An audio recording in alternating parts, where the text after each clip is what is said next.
Film ఛాంబర్లో చిన్న నిర్మాతలతో భేటీ అయ్యారు సి కళ్యాణ్. వేతనాలు పెంచితే చిన్న నిర్మాతలకే ఎక్కువ నష్టమని అంటున్నారు నిర్మాతలు. చిన్న నిర్మాతల అభిప్రాయాలు తీసుకుని ఫెడరేషన్ సభ్యులతో చర్చించనున్నారు. చర్చలు కొలిక్కి వస్తే దిల్ రాజును కలవనున్నాయి ఇరు వర్గాలు. చర్చలు కొలిక్కి రాకపోతే దిల్ రాజుకు తమ సమస్యల్ని వివరించనుంది ఫెడరేషన్.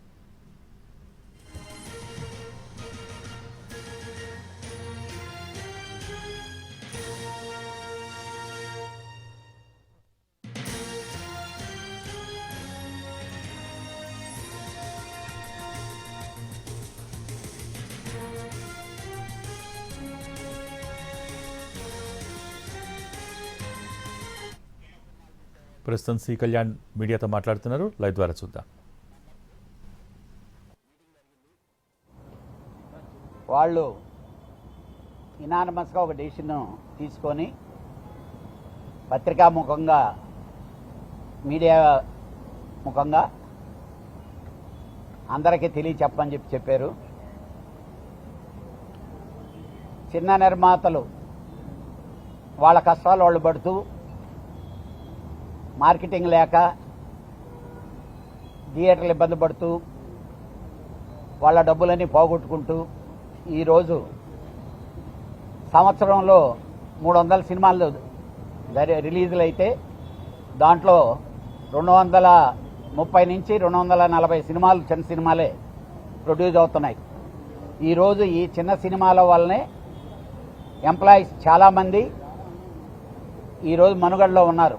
లేకపోతే ఈ చిన్న సినిమాలో లేకపోతే ఎంప్లాయీస్కి మనుగడ ఉండదు, వర్క్ షార్ట్ ఫాల్ వస్తుంది.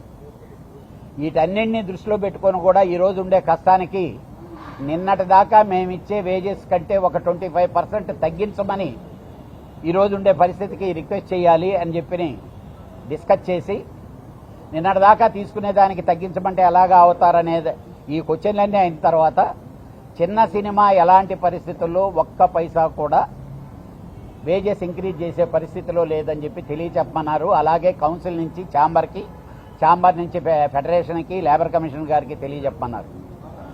అలాగే వీళ్ళు ఏ నెగోషియేషన్స్ చేసి ఛాంబర్ వారు ఏమి చేసినా ఆ అగ్రిమెంట్లో చిన్న సినిమాలకి ఈ వేతనాలు పెంపు వర్తించదు అని క్లియర్గా రాయమన్నారు. వాళ్ళు ఎవరితోనైనా పనిచేసుకోవచ్చు అనేది పెడుతున్నారు, జరగటం లేదు. మొన్నటిదాకా చిన్న సినిమాకి 25% తగ్గించి చేస్తామని చెప్పి అగ్రిమెంట్లో పెట్టి కూడా ఇంప్లిమెంటేషన్ జరగటం లేదు. కాబట్టి మాకు చాలా అసోసియేషన్లు చాలామంది వర్కర్లు రెడీగా ఉన్నారు బాగా పనిచేసేదానికి. వాళ్ళందరితో మేము పనిచేసుకుంటాం, మాకు ఇబ్బంది పెట్టొద్దు అని చెప్పి చెప్పమన్నారు. ఈ ప్రొడ్యూసర్లు అందరి తరఫున నేను చిన్న సినిమాలే, నేను 83 సినిమాలు తీస్తే 55 సినిమాల దాకా నేను చిన్న సినిమాలే తీసా. ఆ చిన్న సినిమాలకి ప్రతినిధిగా మా నిర్మాతలందరి తరఫున ఒకే వాయిస్గా, ఎందుకనంటే ఇదే శ్రీనివాసరావు గారు క్లియర్గా చెప్పారు. ఆయన ఇప్పుడు 7 సినిమాలు అండర్ పొజిషన్లో ఉన్నాయి, ఇదే చిన్న సినిమాలే. ఏం పడుతున్నాం అనేది ఒక్కొక్కరు చెప్తా ఉంటే, అంటే డబ్బులు పోగొట్టుకునేవాడు ఇక్కడికి వచ్చి పోగొట్టుకుని వెళ్ళిపోతున్నాడు తప్పితే కంటిన్యూ అవ్వలేకపోతున్నాడు. ఈరోజు మా మెంబర్లు ఇన్ని వేల మంది ఉండి కూడా మాకేంటంటే మీటింగ్ అనే లోపల వాడు సినిమా తీసి డబ్బులు పోగొట్టుకుని ఆ ఒళ్ళు నొప్పులు ఆ కాళ్ళ నొప్పులతో ఉన్నాడు తప్పితే పరిస్థితి ఈ విధంగా ఉంది. దయచేసి అర్థం చేసుకోమని చెప్పండి. అగ్రిమెంట్లో మాత్రం ఇది క్లియర్గా ఉండాలని చెప్పి మాత్రం చెప్పారు. ఇమీడియట్గా మళ్ళీ కౌన్సిల్ మళ్ళీ రేపు కానీ ఎల్లుండి కానీ మీటింగ్ మాట్లాడి అలాంటి మాకేదన్నా ప్రెషర్స్ కానీ వర్తింపజేసే పని అయితే ఆందోళన చేసైనా మా చిన్న సినిమాలని మా కేటగిరీ కిందనే చేసుకుంటాము. వాళ్ళ పెద్ద సినిమాలు వాళ్ళ ఇష్ట ప్రకారం పెంచేసుకొని మా మీద రుద్దకూడదు అనేది మాత్రం ఘంటాపదంగా చెప్తున్నారండి. ఇది ఏకగ్రీవంగా మేము తీసుకున్న తీర్మానం. దీన్ని అంటే చిన్న సినిమాకే అనేది బడ్జెట్ ఈరోజు చిన్న సినిమా తీయాలంటే 4 కోట్ల నుంచి 5 కోట్లు ఓన్లీ ఈరోజు వీళ్ళు చెప్పి ఈ రోజుకి మేము కడుతుండే వేజెస్ ఇస్తేనే 4 కోట్లు 5 కోట్లు అవ్వటం లేదు. పెద్ద సినిమా అంటే రిలీజ్ అయిన తర్వాత పెద్ద సినిమా వేరండి, అది చిన్న సినిమా పెద్ద సినిమా అనేది ఎవరికైనా తెలిసిపోద్ది. ప్రొడ్యూసర్ దగ్గర నుంచి అండర్టేకింగ్ తీసుకోమనండి, రియల్గా ఆడు ఖర్చు పెట్టి చేస్తే అంతే. ఇప్పుడు దాన్ని బట్టే అర్థమైపోద్ది కదండి, ఆ పని చేసేవాడికి అర్థమైపోద్ది కదా చిన్న సినిమానా పెద్ద సినిమానా. పని చేసేదానికి చాలామంది ఉన్నారండి, చేయనివ్వటం లేదు. చేసేదానికి వర్కర్లు చాలా మంది ఉన్నారు పని లేక. ఎవరు వాళ్ళు పైసా పెంచి ఇచ్చేది లేదు. ఎవరు చేసుకోగలిగినా వాళ్ళు సినిమా షూటింగ్ చేసుకోవచ్చు, ఇప్పుడు నుంచే చేసుకోవచ్చు. చిన్న సినిమా అనేవాడు వేజెస్ పెంచరు. వాళ్ళు ఎవరితో పని చేసుకున్నా ఎవరు పోయి ఎవరు ఆపేదానికి రైట్ లేదండి. డెఫినెట్ గా వేజెస్ పెంచేదానికి వాళ్ళు సుముఖంగా లేరు, అంతేనా? రెండోది వెరీ వెరీ క్లియర్ అండి. ఆల్రెడీ హైదరాబాద్ ఫెడరేషన్ అని చెప్పి తెలంగాణ ఫెడరేషన్ వాళ్ళు ఫార్వర్డ్ అయ్యి వచ్చారు మా కౌన్సిల్కి. దీనికి చిన్న సినిమాలకు మేము అండగా ఉంటాం సార్, పెద్ద సినిమాలకైనా మేము పనిచేస్తాం.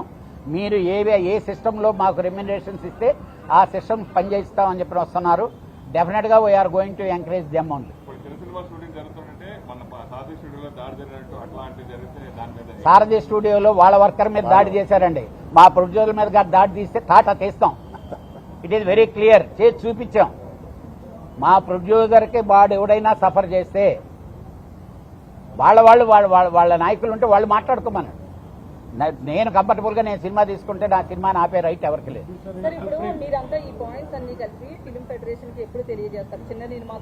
ఛాంబర్ మాకు సిస్టమ్ ఉంటుందండి, కౌన్సిల్ నుంచి ఛాంబర్కి వెళ్ళొద్ది, ఛాంబర్ వాళ్ళు వాళ్ళకి ఇన్ఫార్మ్ చేస్తారు. అందుకనే బిఫోర్గా మీకు చెప్పి ఆ రిప్రజెంటేషన్ మేము ఇస్తున్నాం వాళ్ళకి.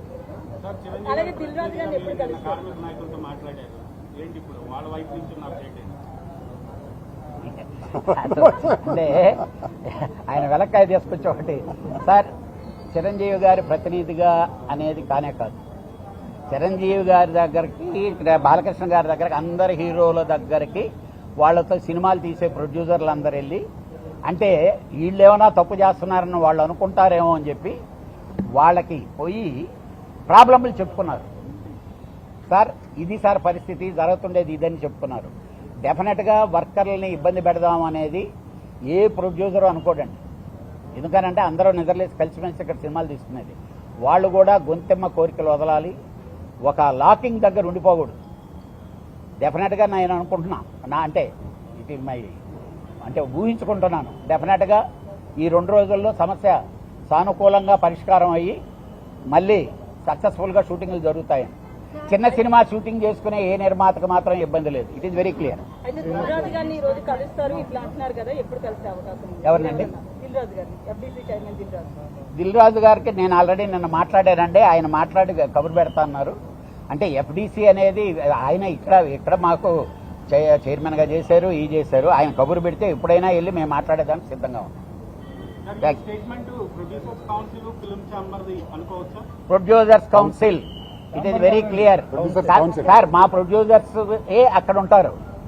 మేము అక్కడిచ్చి ఫెడరేషన్కి చెప్పాలంటే డైరెక్ట్గా ప్రొడ్యూసర్ కౌన్సిల్ నుంచి వెళ్ళదు కాబట్టి త్రూ ఛాంబర్. ఇది 2 ఆర్గనైజేషన్దేనండి. It is very clear.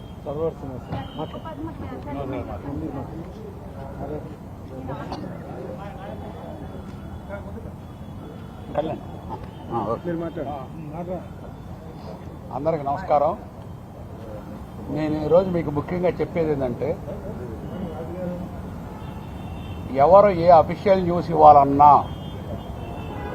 Chamber or producer council president, secretary మాత్రమే ఆథరైజేషను, మిగతా అన్నీ కూడా కుదరవు. ఎవరెవరో రకరకాల ఆర్గనైజేషన్స్ ఇక్కడ చెల్లుబాటు కావు. ముఖ్యంగా గవర్నమెంట్కి, ఎఫ్టీసీకి తెలియజేసేది ఏంటంటే, through chamber or council only authorisation. ఈ స్ట్రైక్ సంబంధించింది ఏదైనా మంచి సుఖాలు మాట్లాడాలన్నా నా ఉద్దేశం